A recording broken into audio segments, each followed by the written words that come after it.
I will be down here, I believe. I think it might be a little harder for me to be up here. I'll try. So, okay, but good morning. My name is Brian Butcher, and I'm here with Best Technologies. It consists of Isaac Lund, Ben Bax, Fernando Baqueras, and Jeho Lee, and myself. And Best Technology stands for Battery Energy Storage System Technologies.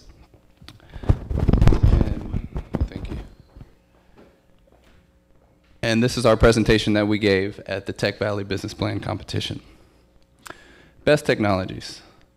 What is our mission? Our mission is to deliver high-efficiency lithium-ion batteries compared to current lithium-ion batteries out on the market. How do we plan to do this? Develop manufacturable silicon anode nanowire technology that is cost-effective and decreases. It's a cost-effective way to increase battery storage life and storage capacity. We do this also by decreasing the battery size, and I'll get into more details in a couple more slides. But our vision can be broken into short, mid, and long-term goals. Short-term, become a prominent battery supplier to the auto EV market. Mid-term, capture 10% of the auto EV market. Long-term, expand to other sectors of the total transportation EV market, and then potentially to other sectors, say portable electronics and other home and commercial applications. The total EV, or the total transportation market, has the same need for battery performance and efficiency. That can range all the way from locomotives to buses to the full-size battery electric and the hybrid vehicle. We chose to start our company based on the full-size battery electric and the hybrid vehicle. Why? Well, let the numbers do the talking a little bit. By 2015, the lithium-ion EV battery market is projected, this is a study done at MIT, to be $8 billion with a compound annual growth rate of 56%. I apologize, it seemed to be cut off a little bit. This graph, if you look on the left-hand side, this axis is the number of, corresponds to this bar per year, all the way down, and it corresponds to the number of vehicles that are being made every year. The other axis on this side corresponds to this bar, all the way. That's the number of vehicles in fleet are in the market as we speak. So if you look in 2010, the majority of the cars being made, the majority of cars being made and the number that are already out there on the road are mainly gas-guzzling cars. A couple of hybrids are being made, not that many being driven. But if you notice, by 2020, the hybrid vehicle market is supposed to really pick up, and that's followed by the the full-size electric battery vehicle by 2030 to take up most of the market. Oops. Sorry, I'm having a couple technical difficulties. So, by 2030, these are the number of full-size battery electric vehicles that will be being made. This is a number that should be driven on the road. Best Tech is really trying to capture the market of the green and blue here. As you notice, the gas-guzzling cars should go down. So we're trying to position ourselves as a major supplier to the fast-growing EV market. Let's see. Okay, so how do we plan to do this, right? So this is our technology. Our technology is a high surface area silicon nanowire anode. That's what we're focusing right now. Silicon is theoretically optimal storage material for lithium ions. Right now, in the current market, graphite is mainly used for the anode. But the energy storage density for graphite doesn't even compare with silicon. If you look over here, the energy storage density is extremely high compared to the graphite. What does that mean? It means that potentially, in theory, silicon can store a lot more energy than graphite. There's a problem, though. Most anodes that use silicon technology are thin films. And the rigid silicon thin films expand when they absorb all of this lithium, right, resulting in a lot of stress and pulverization that happens here. The rigid silicon film can expand during charging by over 400%. Silicon films thus stress and detach, resulting in poor energy storage and battery performance. The Best Tech solution is basically, why make them rigid? We can make them out of flexible silicon nanowires. On the nanoscale, silicon, or the different materials become flexible that were once rigid on the macro scale. We're taking advantage of this by making nanowires and using them to increase the surface area through our proprietary growth method. These are some of our results here that we have. Our anode will consist of an array of nanowires. And the whole point is to have flexible silicon nanowires instead of silicon films to reduce the stress that is seen here so that we can maximize the energy density seen here.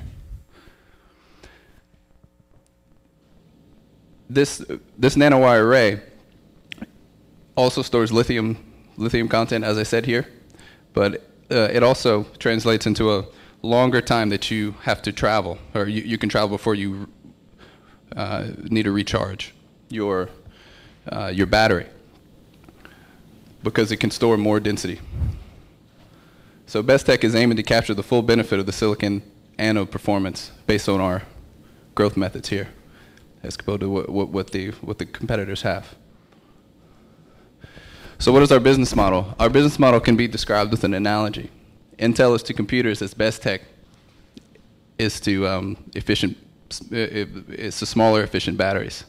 Our niche is to be able to create these smaller, more efficient batteries via proprietary manufacturing, SI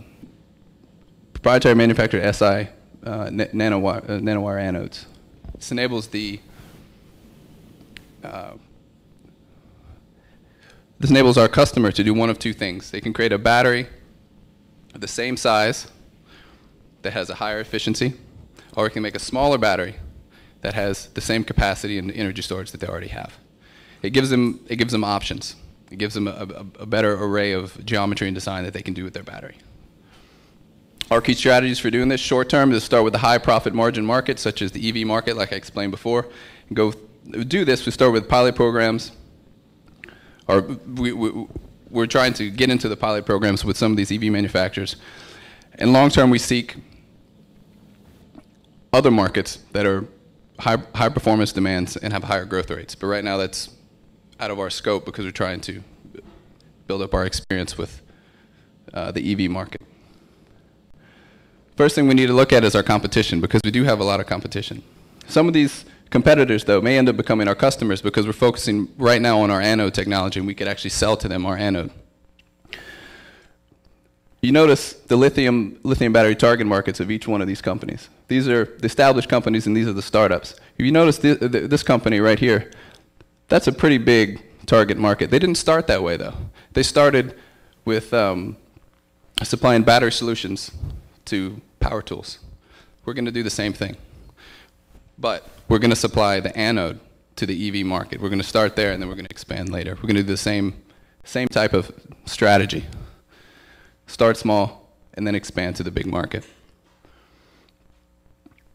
Let's see. So we're currently working on a prototype for our anode, and it is being tested against a cathode for the lithium iron phosphate, which is one of the main cathodes that's being used out in the industry today. And let's see what we have. So to look at our potential customers, this being most of our competition, our potential customers would see this on a chart. So if you notice the battery weight, this kind of brings it home. So the battery weight here normally for the batteries now out on the market, this is our battery weight, right? This is the range, and you can see our range is similar, but we also give like 100% reduction in weight to our batteries. This really shows that our battery can give a lot of different options, or our anode can give a lot of different options for our battery. And see, we can give the same range with less space, and the manufacturing design freedom is given to our customers because of our anode solutions. So we know that we have a lot to do. The first thing, or milestones, is to get us out of the lab and into the market. Technical milestones, we expand our IP portfolio. We're currently working on protecting our IP and further develop our prototype. Next would be packaging and safety, circuit design, and optimizing our manufacturing process would be next.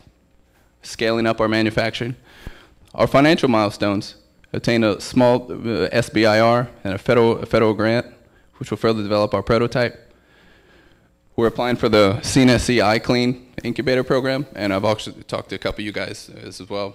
Before this started, there's a couple of different incubators that we can look at as well. This is our main option because we are CNSC students. Next, we can hire executives with experience in commercialization to help us get forward after we get our feet off the ground, initial stages. We establish our manufacturing facilities, and our intentions are to go public. However, if we have to have an exit plan, it'll be to be acquired after we go public, if and only if, right? So, our financial estimates are based on a 500 battery pilot program that doubles annually. If I can draw your attention here to our seed money, this may seem a little high, but in 2009, the U.S. government made $2.3 billion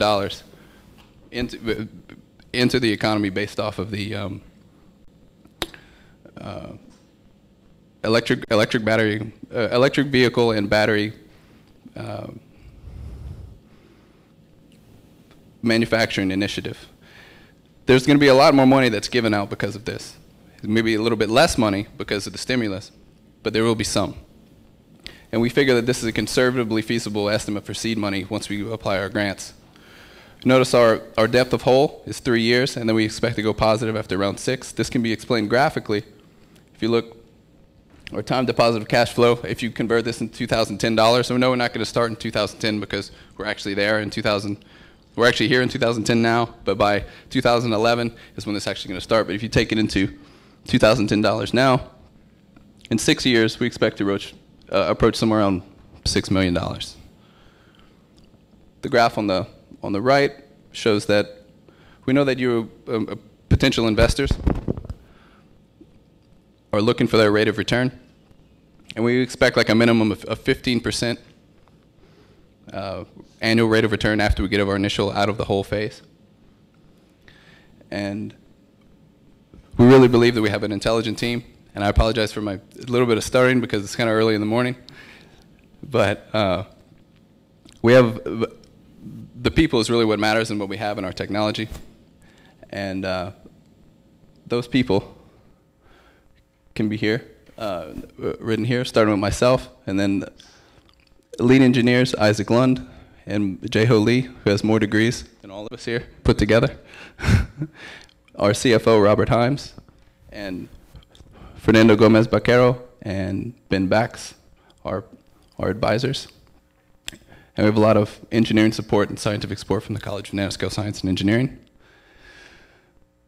And thank you for your attention. That's all I have. And we'll entertain any questions now.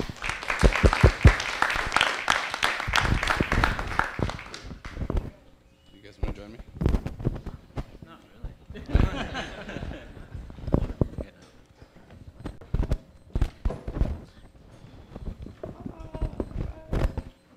Question? I think I'm going to turn it off. Sorry. From a strictly engineering standpoint, what do you think your biggest technical challenge is, and how you can address it real-time testing and testing in general? You're talking about real power. All right. Okay. Well, our biggest challenge is to, first off, right now is to build a successful prototype. Is our first challenge. After that will be harnessing all of the main amount of energy that we can, the most amount of energy we can from the SI anode.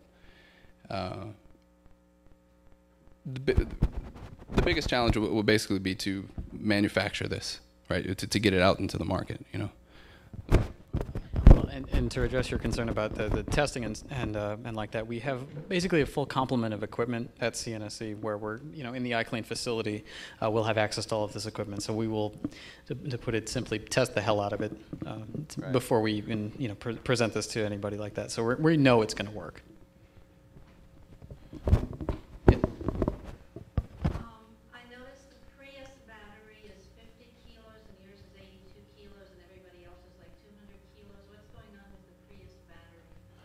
Well, the Prius battery is more of a hybrid, too. So it's not a full EV battery, but he knows a little bit more about it. Yeah, It's kind of. throws you off a little bit. The Prius is a smaller battery because it recharges using a gas engine. It is a hybrid battery, and so it only goes, I think, 30 miles on the actual battery power, and then the rest of the time it uses the engine to either charge it or to run the car. So it doesn't need to be as big. That's yeah. basically what the answer is. But that we're still going in that market too. We're doing the hybrid and the EV too. So. You talked about the manufacturing. You mentioned the scalability of the manufacturing from a technical point of view. Have you thought about that? I mean, it's taken from the lab bench Yes. to a factory line. Is that something that you thought about? Yes, we have thought about it. I assume. Yeah. We have thought about it, and we expect to hit that phase in maybe half a year from now when we actually get our IP off the ground and we get established in the iClean, which is at CNSC. Because right now our main issue is that we don't want to give any more patents to CNSC than we have to, because we have a lot more ideas. So we're trying to make sure that they just have this one, right? And then we have the ability to stay under the iClean window and develop more of our manufacturing patents that way. And that will be done here in upstate New York. So. Yeah, maybe also to your concern about scalability, this technology is it's just based out of semiconductor processing technology, right? And that's one thing that we really know of. And definitely we have a lot of knowledge about that right now at the CNSC, and we've been working with that for almost, it's going to be, CNSC is going to have like 6 years now working on that technology. So it really uses that base technology. We know how to use it, and we know that we can scale it up, and not only scale it up successfully, but quickly, because there's always a knowledge curve that you have to take. But if there's one thing that we're very good at the semiconductor industry, is actually learning pretty fast. So that's going to come to our advantage when we scale up this technology. No, it's actually just very ingenious and very cool semiconductor technology. Yeah. It's at the end of the day, it's silicon, and we actually CNSC. Yeah. Once we get the rental rate of their tools settled, we'll be able to use all of their facilities that are very used to silicon, because it's a manufacturing place for the semiconductor industry. So, yes, sir. Israel has a huge initiative to move to EV, get off of oil. Have you looked at any of the opportunities that might exist with partnering with them? They have a huge budget for development, and their technology is basically use a battery that you use gas and you pull into a station and replace the battery rather than Like replacement batteries at the charging stations, as opposed to, yeah, the swap. Can you repeat? Like, we thought about it. have you looked at any of the initiatives there? Is there an opportunity for you to do some teaming in terms of R&D? Yes. They're already pouring money into that market. Yes, there is. We have looked at it a little bit, but you want to try? Yeah, there's also, yeah, I mean, as you say, it's not only Israel. I mean, a lot of different countries are actually investing, a lot of money on battery technologies, and even the U.S. has now a big battery consortium, also made out of big automotive companies, Ford, GM. So the opportunities out there, we're open to any opportunities. Of course, emerging markets are huge, a huge opportunity. I think that at the stage that we're at right now is we really want to understand the technology and make it better, and and develop this prototype, and it's going to come organically out of that, right? Once you have the great technology, then definitely we're open to working with everybody in the world that actually wants to apply this technology. I'll ask them a question to inspire some conversation. I realize that this presentation is part of a business plan competition. How real do you think your business is? We wouldn't be standing up here. If we Right, exactly. Yes. We feel that this is a solid business idea because it gives us the ability to supply a certain key component to battery manufacturers on a fundamental level, the anode, the battery doesn't work without it. So as far as building a business plan around that, we feel that it's a really good, solid idea. Is that we're in it for the long haul, actually. So good presentation or bad presentation.